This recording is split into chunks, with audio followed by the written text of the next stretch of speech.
There's a new Charlie's Angels movie coming out. Outstanding. Angels. No more Mr. Nice Guy. And there's a song that goes with it. Don't call me angel. And, it's not fantastic. Don't call me angel when I'm a mess. Don't call me angel when I get undressed. Actually, I'm not sure exactly how I want to tackle this.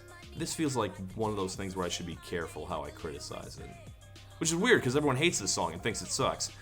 But actually, if we're going to talk about this, why don't we go back to the very beginning? Because to understand why the song is bad, you have to understand how we got here. Okay, so in the early 70s, we have the women's lib movement, which makes TV executives realize that women might also enjoy television. So for the first time, women get shows targeted at them that aren't crappy daytime soaps, and also for the first time we get female-led action shows. We're talking shows like Police Woman, The Bionic Woman, Wonder Woman, Woman. But success-wise, all of these were blown out of the water by the biggest of them, Charlie's Angels. It was a humongous rating smash. It launched several actresses to stardom, and it's still basically the first show people think of when you talk about 70s TV. But it always sat weirdly and awkwardly in the wake of second-wave feminism. Now, I have limited experience with this show, and with feminism for that matter, but I can tell you that on paper, this show is extremely progressive. I mean, yes, they do still work for a man, so it's not exactly smashing the patriarchy, but they work for him for a reason. Charlie believes in them. They weren't taken seriously on the police force because of sexism, so they went where their talents were valued. It sounds very inspiring, certainly for the time. That's not really how the show is remembered. It's mostly remembered for being dumb as hell and the main appeal of it being hot girls in skimpy outfits. And what denomination are you, little lady? 35, 24, 35. Like I said, I don't know a lot about it. I don't watch a lot of old TV. But it is on streaming, so I checked it out. I picked an episode entirely at random, and the Angels had to infiltrate the Playboy Club as undercover centerfolds. I've posed in the nude since I was 6 months old. Then again, the Angels did get in some decent burns on fake Hugh Hefner there. I don't know if the show is as bad as its reputation. I can only tell you that critics, and I mean like feminist critics and also just like regular TV critics, they all thought the show was brain-dead soft porn trash.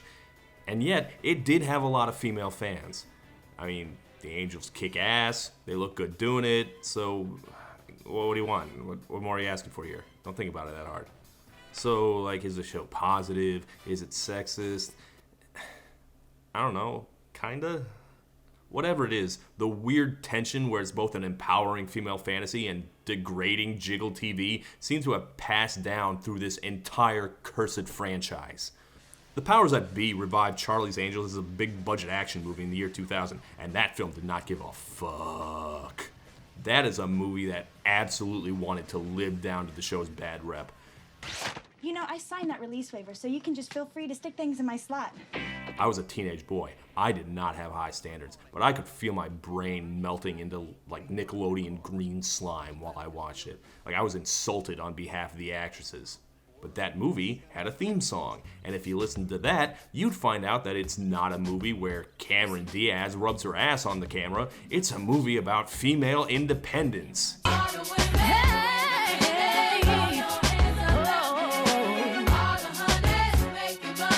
This is what independence looks like. My singing bach is sexy. Girl power. Well, anyway, after that, there was a sequel in 2003 that no one watched, a new show in 2011 that no one watched, and now in 2019 they're trying to bring it back again. And it's not out yet, but it seems like they're doing something a little different, trying to keep the spirit of the show without being quite so fucking tasteless. It's written and directed by a woman, that's something. It's headlined by boyish, gay Kristen Stewart. Still a very attractive woman, obviously, but it feels like a statement. But let me tell you, I'm still not looking forward to it much. Because the first thing I saw from it was the theme song.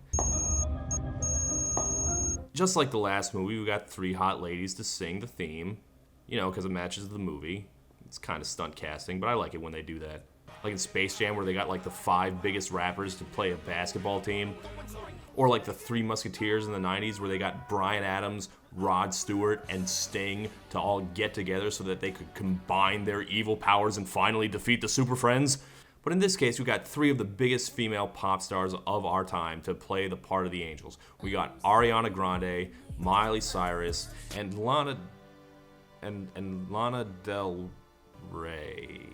Open up a beer and you say get over here and play a video game.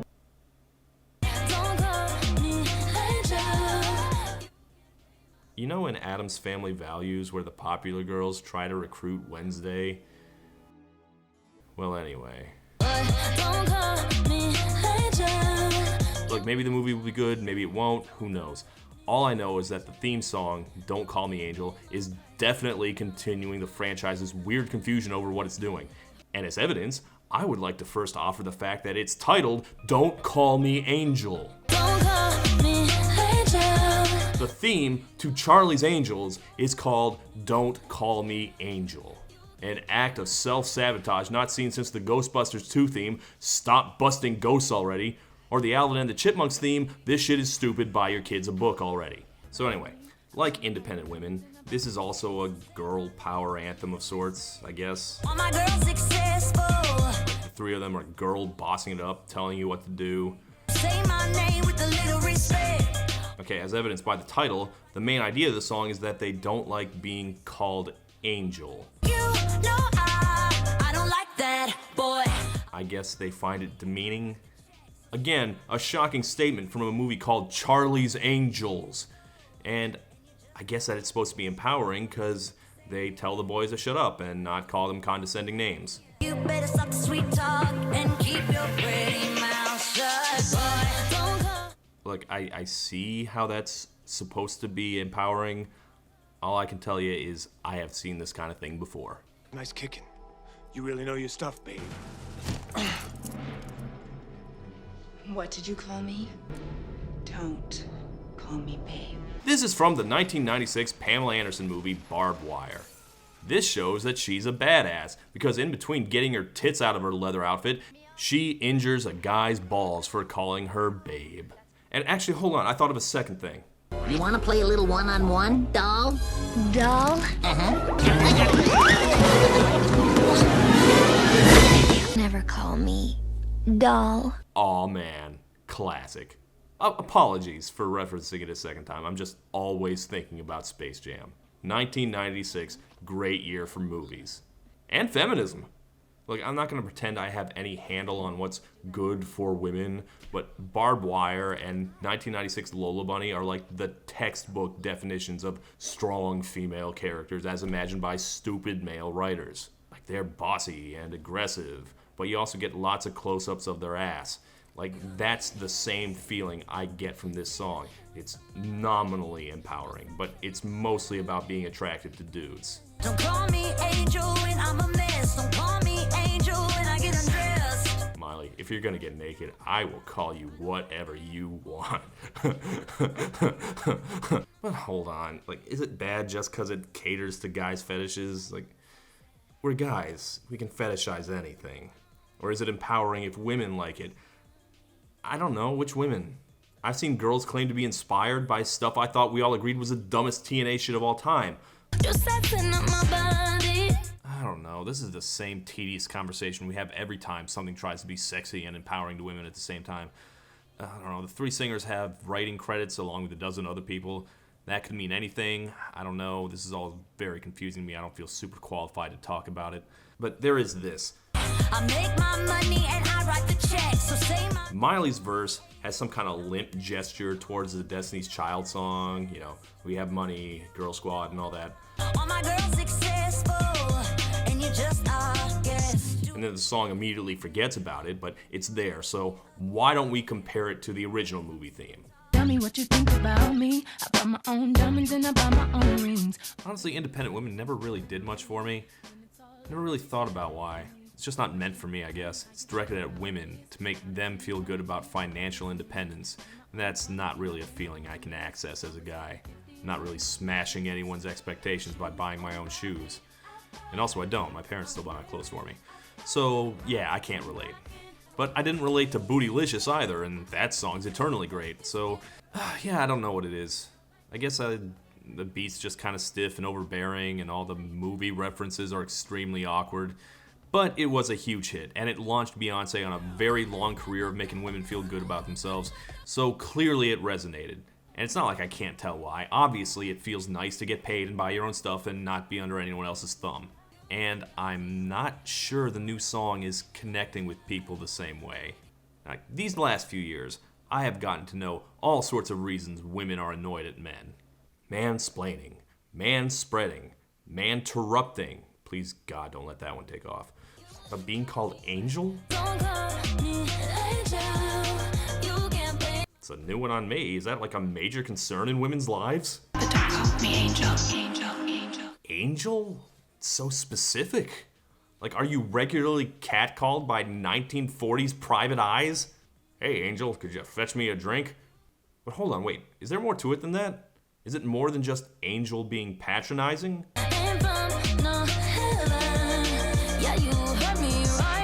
Oh, okay. Don't call us angels, because we're no angels. We're bad. Okay, Charlie's Angels are still the good guys, right? They didn't become international terrorists or anything? Okay, don't call us angels, because we're vampires. Charlie's vampires. And that's why you never see Charlie, because he's in a crypt. It only gets more confusing the more I listen to it. Keep my name out your mouth. I know what you about. Okay, so I can't call you pet names. I can't call you by your actual name. What do you want? Insults? Okay, butt breath? Look, it all just seems forced. I think the idea is that female empowerment means giving commands to guys. The actual orders, they don't really matter. Don't call me Angel. Say my name. Say it respectfully. Don't say my name at all. Some of these are contradictory. Who cares? We don't have to make sense. We're women. I'm an edgy, offensive comic now, by the way. It's my new brand. Can't handle me. Alright, here's another weird thing about this new movie. Like previous incarnations of the Angels, they all seem pretty balanced. Like all the actresses roughly around the same level of fame. Not so with the new movie. We got Kristen Stewart, who's an actual celebrity. Naomi Scott, who's an up-and-comer. She was Princess Jasmine. She was a Power Ranger. She likes being in action teams led by hidden bald men, I guess. And this person, I have no idea who she is. And that kind of matches the song, because they're all unbalanced too. Like, they're all famous, yes, but in completely different ways. We've got Ariana, who's one of the biggest names alive right now. We've got Miley, who has followed her muse to very weird places with only intermittent success. And, we've got Lana.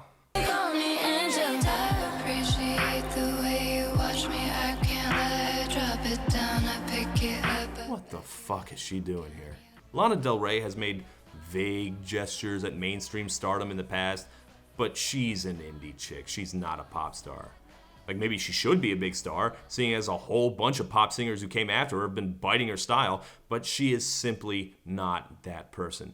This makes about as much sense as NPR's Terry Gross co-hosting the Joe Rogan podcast. She slams the track to a complete halt because her breathy singing had no business being on a song like this, and also her verse is about twerking.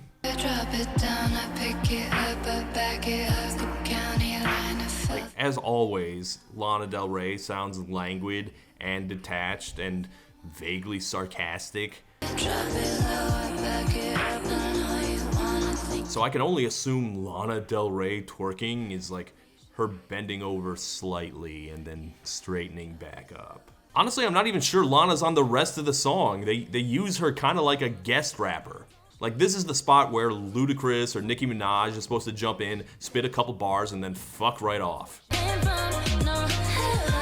If she's on the chorus, I don't hear her, because she's just doing the least. I mean, surprise! Shockingly, Lana Del Rey gets overpowered in a duet with Ariana Grande. Hey, I got an idea. Hey, James Taylor, why don't you grab your acoustic guitar and sit in with Iron Maiden?